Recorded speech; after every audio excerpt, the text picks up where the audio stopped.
Expectations and responsibilities of the peasantry, social mores and folkways, legal status, property rights, social obligations and rights, special characteristics, what was worn, how was it worn, how clothing depicted social standing, what materials were used, how attire changed throughout the period. The peasantry in 16th century Germany lived in rural communities and adhered to traditional customs and folkways. Social life often revolved around the village, church, and agricultural seasons.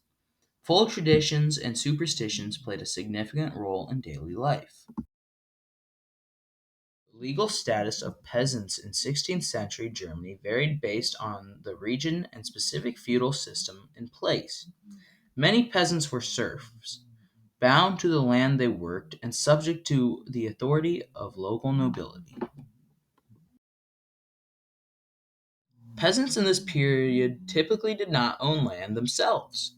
They worked the land owned by local lords or nobles, paying rents and providing labor in exchange for the right to cultivate a portion of the land for themselves.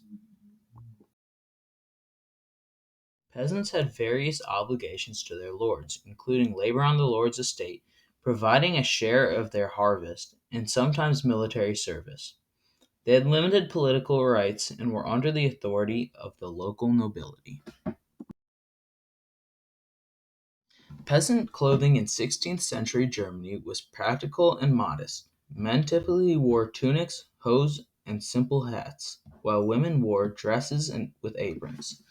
Clothing was made from locally available materials such as wool, linen, and coarse fabrics.